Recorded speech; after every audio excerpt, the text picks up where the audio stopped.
The first thing that told me something was wrong was the welcome mat. For 6 months, I had walked past apartment 3C every day. The mat always sat straight, lined up with the edge of the door.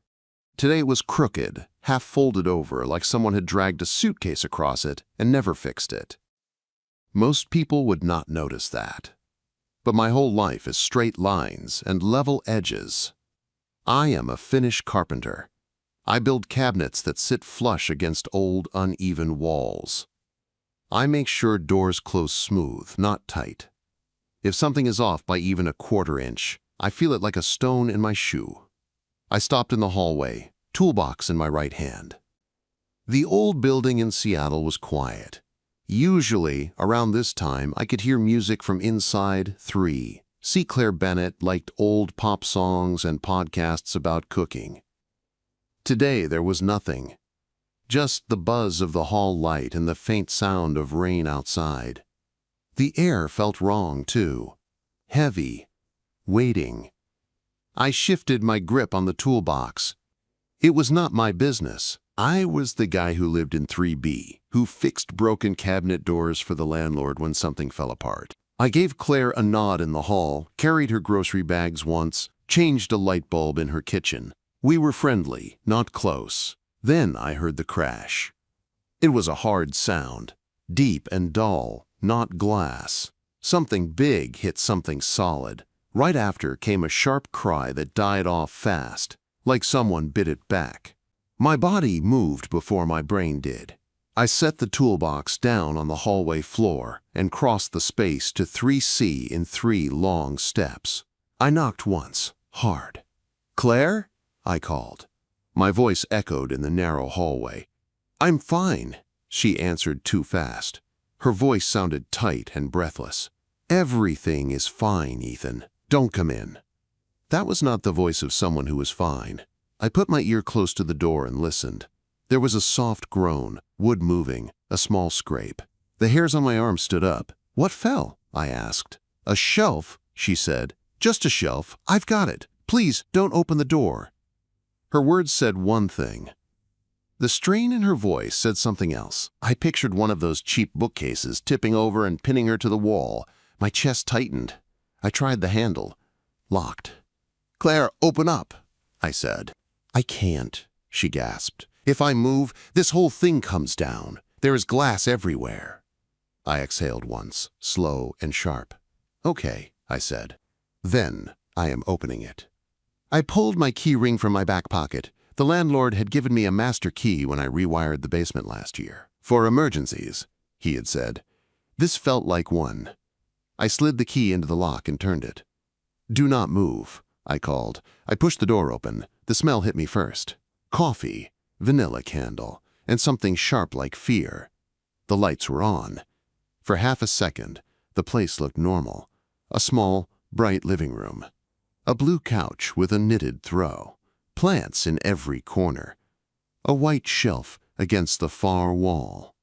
Then the shelf shifted. Claire was under it, her back pressed against the white wood, arms braced. The whole thing leaned forward, its top edge inches from her head. Dozens of picture frames and small potted plants clung to it, shaking. She looked ridiculous and brave at the same time. Hair in a messy bun, old college t-shirt, black leggings, bare feet pressed into the rug. Her face was red with effort. A smear of dirt ran across one cheek. "Don't come closer," she panted. "I have it, kind of." "No, you do not," I said. I dropped my center of gravity and crossed the room in 2 strides. I planted my hands on the sides of the shelf above her shoulders and took the weight. The wood dug into my palms. It was solid, not cheap, and heavy with all her stuff. The strain moved off her and into me. My muscles lit up, but this was good work. Work I knew. "On 3, I said, voice low and steady. "You step out. I push it back." "It will fall," she said. "Ethan, I swear, if my mom's wedding photos smash, I will actually die." "It will not fall," I told her. "I've got it. Trust me." She tipped her head back and met my eyes. Up close, her brown eyes were darker than I had ever noticed in the hallway. They searched my face like they were looking for proof. I did not smile. I just held the shelf and did not shake. 1, I said. 2, 3. She slid out from under the wood fast, ducking low. As soon as she cleared, I drove my weight forward, pressing the shelf back against the wall. It groaned, the screws in the top brackets scraping against weak drywall, but it held when I shoved it hard into place. "Stay back," I said. "I am so far back," she said from somewhere near the kitchen. "I am in another zip code." My arms burned. I shifted one hand, found the metal brackets at the top, and saw the problem. Tiny wall anchors, the kind that came in cheap kits, stuck partway out of the plaster. Of course. The landlord again. "Ethan?" Claire's voice floated in. "Are you going to die? Please say no. I cannot explain that to anyone." "I am not going to die," I said. "But your shelf almost did." "Can I help?" she asked. "Yeah. Clear everything off the bottom 2 levels," I said. "Then bring me my drill. It's in the red toolbox in the hall, top tray." She moved fast, footsteps light on the rug. I heard picture frames clink, small pots rustle. A moment later, she appeared at my side, staying low like we were in some kind of weird war, and the shelf was the enemy. She slid the drill into my hand. Her fingers brushed my knuckles. Her hand was small and warm. For a second, she was too close, and I could feel her breath near my arm. I pushed the thought away and focused. I leaned the shelf just enough to find the studs with my knuckles. 3 solid knocks told me where they were. Good bones. I drove long screws through the bracket into the studs, one after another, the drill whirring in the quiet room.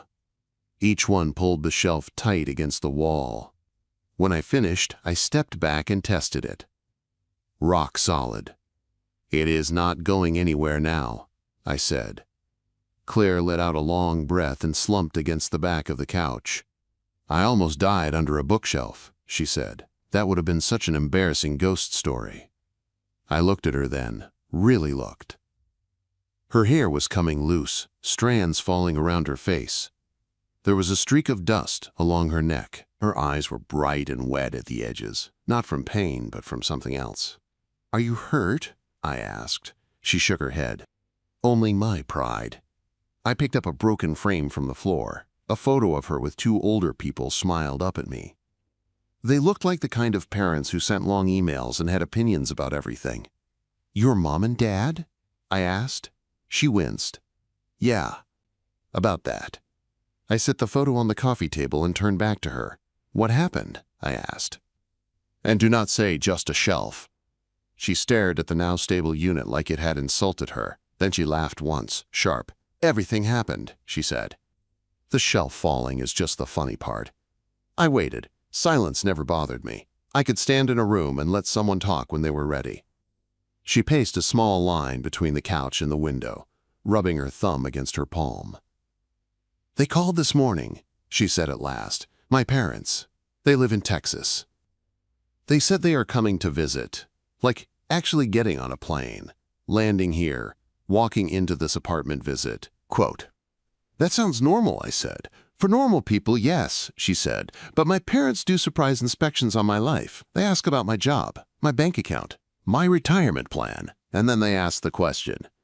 "What question?" I asked. "Are you seeing anyone, Claire?"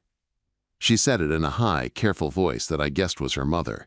Then she dropped back into her own tired tone.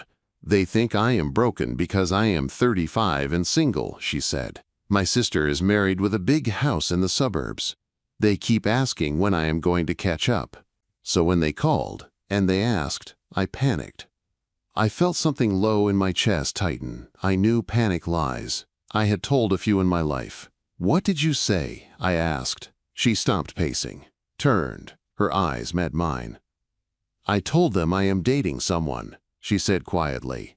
"Someone solid. Someone who lives in the building and helps out. Someone who makes me feel safe." My heart thumped once, hard. "You made up a boyfriend," I said. Her mouth twisted. "I did not exactly make him up." I frowned. "What does that mean?" She swallowed. Her gaze dropped to the tool belt at my waist, the sawdust on my gray t-shirt, then back up to my face. "It means," she said, stepping closer. They are flying in tomorrow for 4 days, and they want to meet him. Meet who? I asked, even though part of me already knew. She took a breath like she was jumping into cold water. The guy the first told them about, she said. The guy who lives across the hall and fixes things when they break. The guy who is always on time and never makes a mess.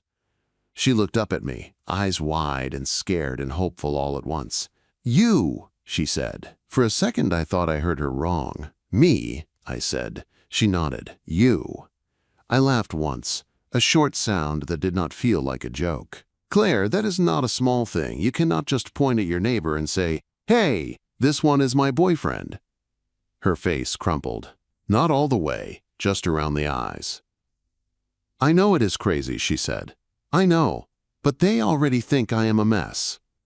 I just wanted them to stop talking to me like I am one bad week from moving back into my old bedroom. Quote.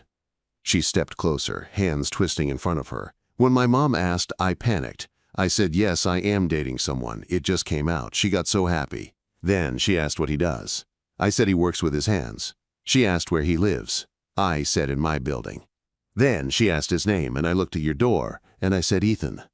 Hearing my name like that, in a story where I had not agreed to be, did something to my chest. So right now, she finished, my parents are at home in Texas, thinking I finally found a good guy who takes care of me and fixes broken stuff and does not play games. They are getting on a plane in less than 24 hours, and there is no boyfriend, unless you say yes. I opened my mouth to say no, I should have. It was the smart move. This was a lie that needed a cast of 2. Lies like that do not hold up. I like solid work, clean lines, clean stories. No wobble. Instead, what came out was, why me? Her eyebrows pulled together. What? You could have said you were dating someone at work, I said. Or some guy who lives across town, someone they could not meet. Why did you pick the man who lives 10 feet away? She looked up at me like I was missing something obvious. Because you are the one who is here, she said. When the sink broke last month, you came in 10 minutes. When the power went out on my side of the hall, you had a lamp in your hand before I even found my phone.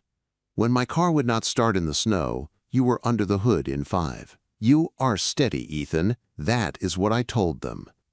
Steady. The word sank into me like a screw into a stud. I do not know how to be a fake anything, I said. Her mouth lifted at one corner. So be real, she said softly. Just for a weekend. Be the real you, but in my story. I ran a hand over the back of my neck. My skin felt hot. I have rules, I said. Her eyes went wide. There are rules. If I do this, I said, and her shoulders jumped at the word if, we do it right. No easy lies that fall apart when your dad asks detail. We get our story straight. We agree how long we have been dating, where we met, what we like. I am not going to stand in front of your parents and try to remember what you said on the phone. She nodded fast, like she was afraid I might change my mind if she stopped. Yes, okay, rules. Great, hit me. First rule, I said, no changing the story halfway. Second, if they ask something we did not plan, we tell the truth and bend it a little, not the other way around. Third, I get to look at anything about this landlord if they bring up the lease. If I am playing the solid boyfriend, I am going to act like it. She blinked. You want to read lease papers? I want to know who is trying to push you out of the place you built, I said. If they are using small, cheap pieces like those wall anchors, I want to see it. Her face softened in a way that made my chest tight. You will do it, she whispered. You will really do it. I looked at the now straight shelf, then at her, then at the hallway that led back to my quiet, empty apartment. Yeah, I said slowly. I will. Relief washed over her so fast she had to sit down on the edge of the couch. She dropped her head into her hands for a second, then looked back up at me with a shaky laugh. I cannot believe I talked you into this, she said. You did not, I said. The landlord did, and your parents, a little. She smiled. It was small but real. Thank you, she said. Really? I nodded once, then checked my watch. Okay, how long have we been together? She chewed her lip. 3 months? Quote. Too short, I said. Your mom will say you moved too fast. 6 months, she repeated. Okay, we met. In the stairwell, I said. You tripped on the third step. It squeaks. I fixed it. You brought me cookies as a thank you. That is cute, she said, eyes lighting up. I like that. We had coffee in my kitchen, and you told me about your work. And I did not understand half of it, but I pretended. You understood enough, I said. You know I like wood that does not lie. She laughed again. Easier this time. We spent the next half hour filling in our story. First date at the diner on the corner. Her favorite color was blue. Mine was dark green. She hated scary movies. I hated crowded bars. Small things. True enough to remember.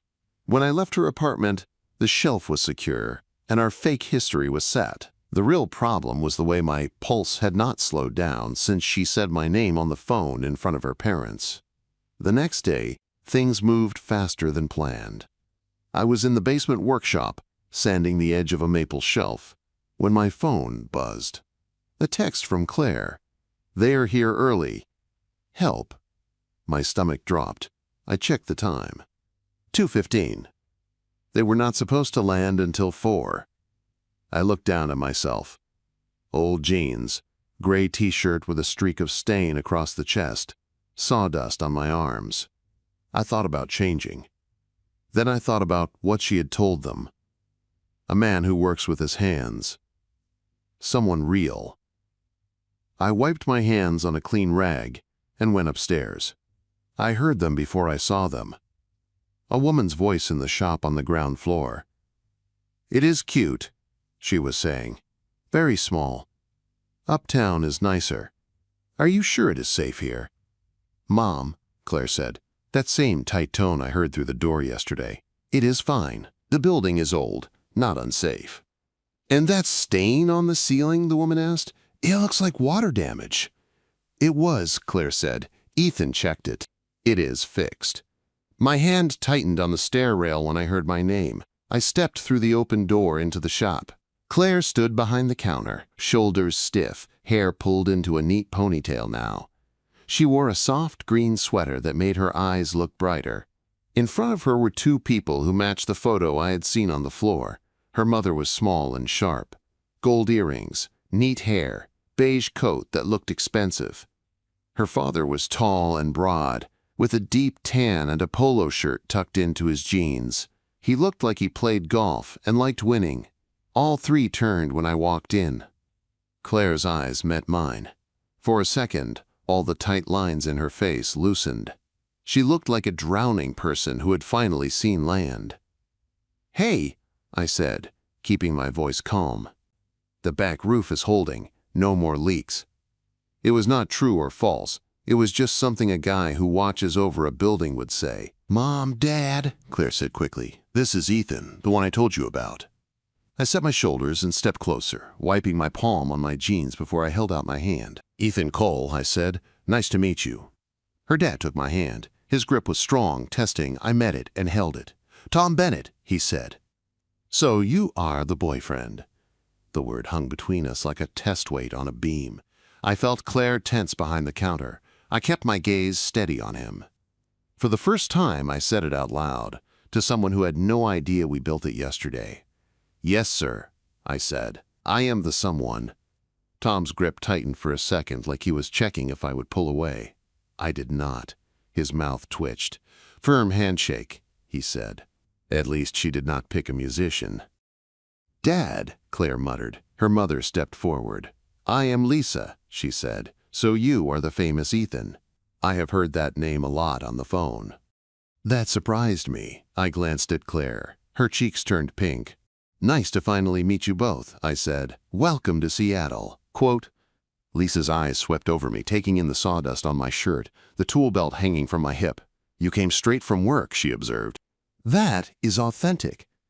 I was downstairs in the workshop, I said. Claire texted. I figured she would rather have me real than polished. At that, Claire's shoulders moved in a small shake that looked almost like a laugh. We were just about to go check into the hotel, Lisa said. Then we will all go to dinner. There is a seafood place on the water Claire was telling us about. You will join us, yes? Claire jumped in fast. "Mom, Ethan probably has work and he is covered in sawdust and—" "I would like to," I said. 3 heads turned to me. "I can be ready in 20 minutes, I added. I looked at Claire. "If that works for you." Something soft flickered across her face. "Yeah," she said, "that works." "Good," Lisa said, satisfied. "We will pick you up in the lobby at 6. They turned toward the door. I reached out and touched Claire's arm, just above her wrist. It was a light touch, but she went still. "I will lock up for you," I said quietly. "You show them around." She looked from my hand to my face. I could see the swirl of panic and relief in her eyes. "Thank you," she said.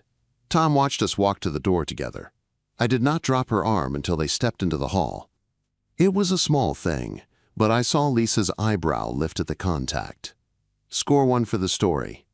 20 minutes later, I was in my apartment, standing in front of the bathroom mirror. The man looking back at me wore a clean, dark blue button-up shirt and jeans without holes. My hair was still damp from the fastest shower of my life. I smelled like soap and sawdust, which was not a bad mix. I thought about what Tom would see. No degree on the wall, no tie, no shiny car key on the counter. Just a small, neat place with solid furniture and a guy who built it. "Steady," I said under my breath. "Just be steady."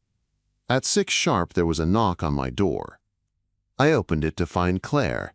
The sight of her hit me harder than I expected. She wore a simple black dress that stopped just above her knees, with a green scarf at her neck that matched her eyes. Her hair was down, waves brushing her shoulders. She looked softer than the stressed woman from the shop, but there was still a tightness at the line of her mouth. "You clean up nice," she said.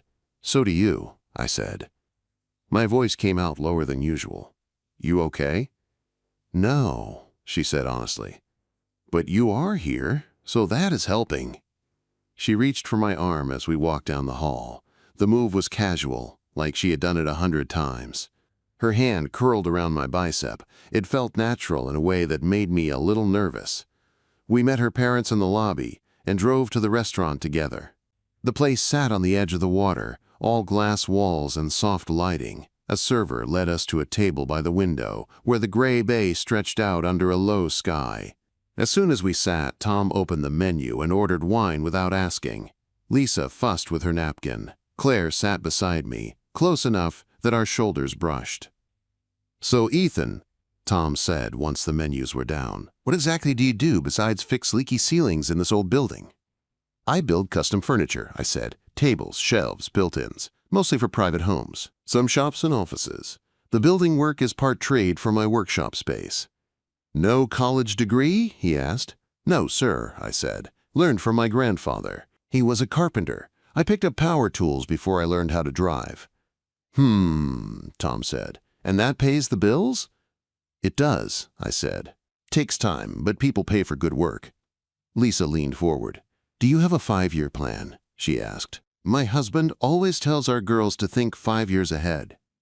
"Lisa," Claire hissed. "It is a fair question," Tom said. I took a breath. 5 years from now," I said slowly, "I want to have my own shop front instead of just the basement. I want to be booked out for months because people know if they order something from me, it will last longer than they do. I want to have enough work that I can pick projects I care about." Lisa seemed pleased by that. Tom, too, a little.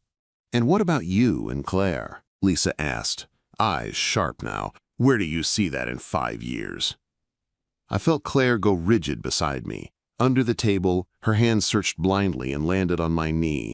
Her fingers gripped hard. I put my own hand over hers. "Well," I said, and turned to look at her. Her face was pale, eyes wide. I softened my voice. "We only made it official 6 months ago. I am not going to stand here and give you a wedding date. That would be dishonest." "But I can tell you how I move." Tom raised an eyebrow. "How you move?"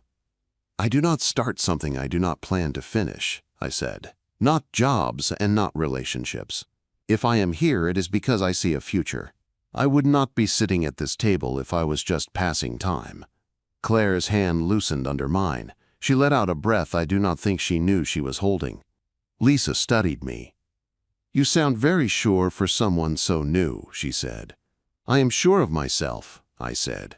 Claire and I are still learning each other. But what you can count on is that I do not disappear when something gets hard. That is how I was raised. Tom nodded once. Actions talk, he said. So far, I see a lot of talking. Dad, Claire snapped, heat in her voice. It is okay, I said to her before the fight could start. I looked back at Tom. You are right. Words are cheap. So I will show you something instead. He frowned. What is that supposed to mean? It means there is a real problem we can solve, I said, right now, with this building. Claire told me your landlord is hinting at a lease change. I have seen the way he cuts corners.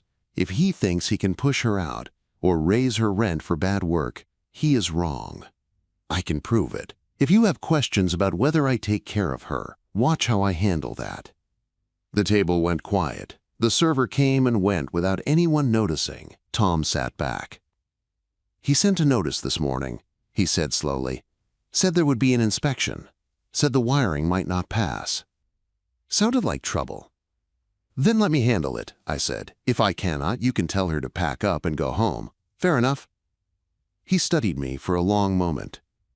Fine, he said at last. I will give you the weekend. Quote. After that, the questions softened. Lisa asked about how we met. Claire jumped in now, telling the stairwell story we had rehearsed, adding little details that made it sound almost too real. She talked about how I brought her a plant after she was sick. That had actually happened.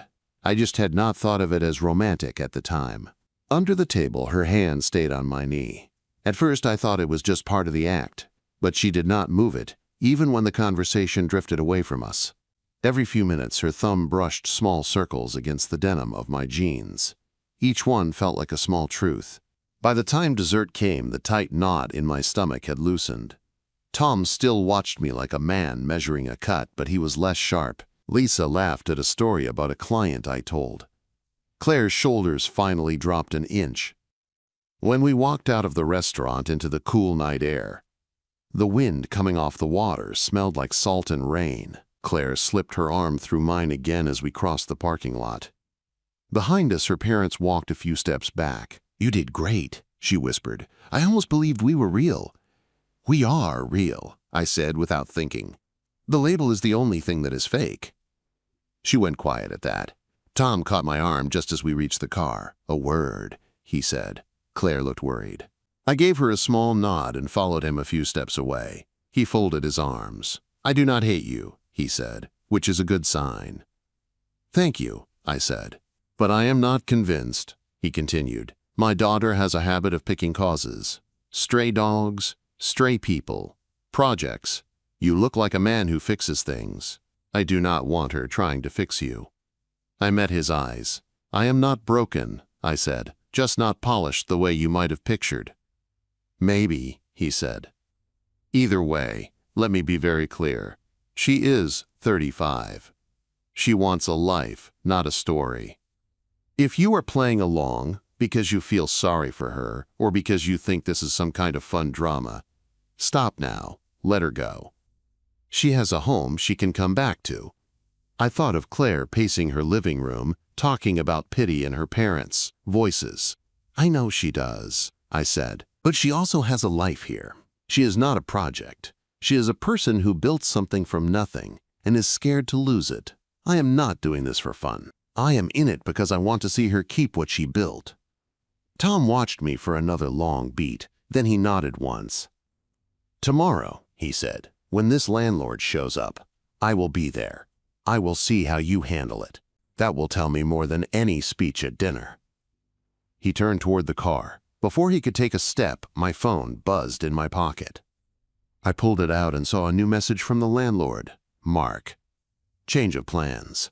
City inspector coming Thursday at 9. If shop fails, commercial lease is done. My heart kicked hard against my ribs. Tom saw my face change. Problem? He asked. I looked at the screen, then at him, then back at Claire by the car, her scarf blowing in the wind as she watched us. Yeah, I said. Big one. And for the first time, the fake boyfriend story felt less like a game and more like a deadline hanging over both our lives. I did not sleep much that night. When we got back from the restaurant, Claire walked me to my door. Her parents rode the elevator up to their hotel room, still whispering about inspections and lease law. "Thank you," she said quietly in the dim hall. The old light flickered above us. "For all of that." "You are welcome," I said. "Tomorrow we start on the wiring. If Mark wants to bring an inspector, we will be ready." She bit her lip. "You do not have to work through the night for me." "I know," I said. "I am doing it anyway." Something moved across her face, soft and warm. For a second, she leaned in like she might hug me. Then she stopped herself and wrapped her arms around her own waist instead. "Good night, Ethan," she said. "Good night, Claire." I spent the next 2 days between the crawl space, the back room of the shop, and my truck. The building's bones were better than I expected, but some of the old wiring was bad. I ran new conduit, replaced outlets near the sink with proper GFCI, and labeled the panel so clearly a kid could read it. Claire showed up every few hours with coffee or water or something in a paper bag. "You need to eat," she said once, standing in the doorway while I crouched near an outlet. "I ate yesterday," I said. "Ha," she said flatly. "Bite the sandwich, Cole." I took it from her hand. Our fingers brushed. She did not pull away quickly this time. Her parents came by the shop twice. Lisa tried to rearrange a display. Tom asked questions about what I was doing in the back room. I answered each one straight. No fake confidence. Just the steps, the facts, the plan. On Wednesday night, I was standing on a ladder in the back, stapling up the last stretch of cable, when I heard the door open. I expected Claire. Instead, it was Tom. He stepped into the room, taking in the open junction boxes and neat runs of wire. "You pulled all of this in 2 days?" he asked.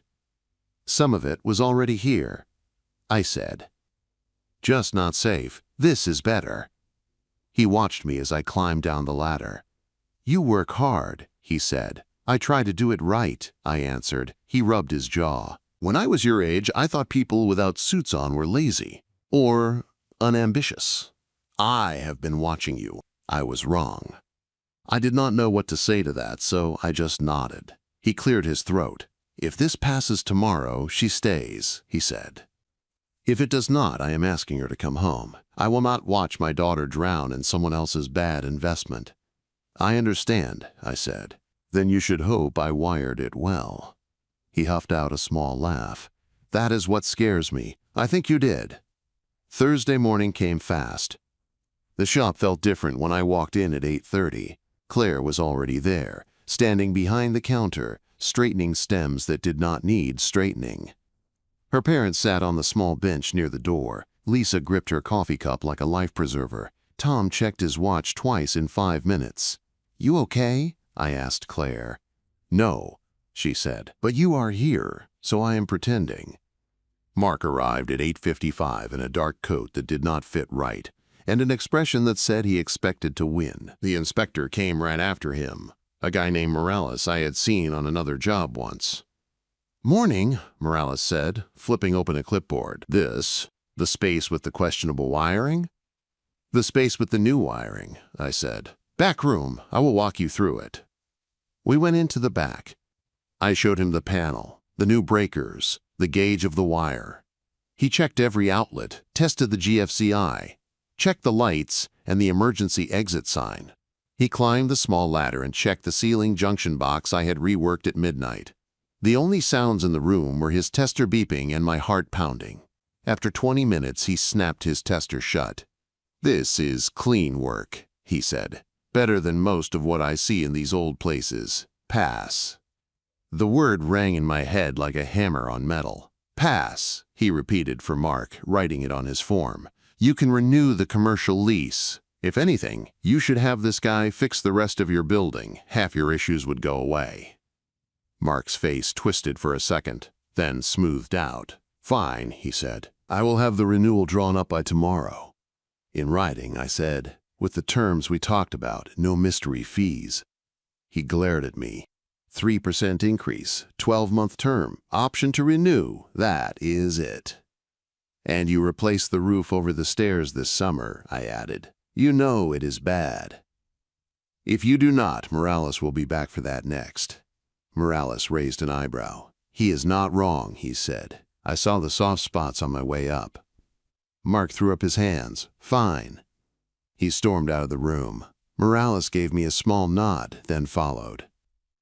When we stepped back into the shop, Claire's eyes went straight to my face. Well? She asked. Pass, I said. She made a noise I had never heard from her before, half laugh, half sob. Then she ran around the counter and straight into me. The impact pushed me back a step. I caught her automatically, arms going around her waist. She buried her face in my chest and held on like I was the only solid thing in the room. You did it, she said against my shirt. We did it, I corrected. Her parents stood watching. Lisa's eyes were shiny. Tom's mouth was set, but there was something proud in the lines. After a minute, Claire pulled herself together and stepped back, cheeks red, eyes bright. Sorry, she said. Do not be, I said. You earned that hug. Tom cleared his throat. So the shop stays, he said. Yes, Claire said. The shop stays. And you? Lisa asked gently. What are you going to do? Claire looked at them, then at me, then back at them again. I need to tell you the truth, she said. My chest tightened. This was the part one had tried not to think about. The part where the story cracked. Mom, Dad, she said, voice steady now. When I told you on the phone that I was dating someone, that was a lie.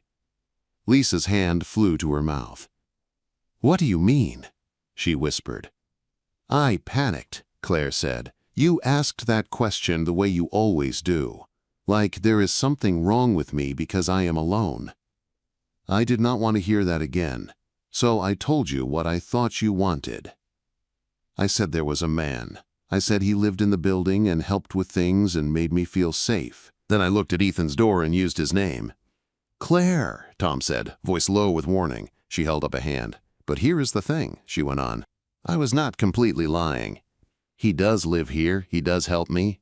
He does make me feel safe. I just had not actually asked him if he wanted to be my boyfriend when I told you he was. Lisa looked from her to me and back again, confused. So all of this, she said slowly, the dinner, the stories, the hand-holding. The feelings were real, Claire said. The label was not. She took a breath and turned to face me fully. And I am tired of pretending, she said. The shop went quiet. Even the small cooler in the corner seemed to hold its breath. I dragged you into this without asking, she said to me. You did not owe me anything. You could have told them I was lying and walked away. Instead, you rebuilt half the back room and stood between me and a landlord who sees me as a line on a spreadsheet. You worked through the night so this place could stay open.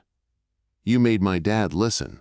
You did more than any fake boyfriend would have done. Quote. Her eyes were wet now. So were mine almost. I do not want a fake boyfriend, Ethan, she said softly. I want you, the real you, the one who cares about straight lines and safe wiring and people who try. I know I started this on a lie, and I am sorry. But if you tell me no now, I will accept it. I will still be grateful. I will still stay. This shop is my life. But if there is even a small chance that this could be real, she swallowed. Will you take it with me? I forgot for a moment that her parents were there, that the landlord existed, that the city was outside. All I saw was a woman standing in the middle of her dream, asking me if I wanted to be part of it. I stepped closer until there was only a foot between us. When you told your parents you were dating someone, I said, voice low, you said he was solid. You said he showed up. You said he helped when things broke. I shook my head. You did not trap me with that, Claire. You described the kind of man I want to be. Her lips trembled. My parents are visiting, she said in a small voice, like she was replaying it in her head. I told them I am dating someone. I reached out and took her hand. Am I the someone? I asked. A tear slid down her cheek. She laughed as she wiped it away. Yes, she said, you are the someone. I did not look at her parents. I did not look at the door. I just leaned in. Kissing her in that moment did not feel like crossing a line. It felt like opening a door that had been waiting for a key. Her hand slid up my chest to my shoulder. She rose on her toes. The world narrowed to the warmth of her mouth and the way she exhaled like she had been holding that breath for years. When we finally pulled apart, I heard Lisa sniff. Tom cleared his throat loudly. "Well," he said, "at least now the story matches the reality." Lisa walked over and hugged Claire, then me. To my surprise, Tom held out his hand again. "I do not hand out approval easily," he said, "but you earned some of it this week." I shook his hand. "I am not perfect," I said. "I am not rich. I am not fancy. But I am steady, and I am in this." "I can live with that," he said. They left for the airport an hour later. We stood outside the shop and watched their taxi pull away. The rain had finally stopped. The sidewalk was wet, shining in the weak sun. Claire stood beside me, hands in her coat pockets. "I did not think they would leave me here," she said. "They did not leave you," I said. "They let you stay." She turned her head, studying my face like it was a blueprint she was trying to read. "So," she said softly, "we are really doing this. No pretending, no scripts." "No pretending," I agreed, "but I might still bring you plants when you are sick." She smiled. It was the kind that reached her eyes and settled there like it planned to stay. "Deal," she said. I reached for her hand. She slid her fingers between mine, like they had always belonged there. Buildings can survive a lot if the foundation is good. You can patch cracks and fix leaks if the base is solid. Lies are like bad anchors in weak drywall. They hold for a while, then rip out under pressure. What we had now was not perfect. It was new. It was honest. It was two people who had seen each other under strain and decided to stay anyway. That was more than a story. That was something I could build on.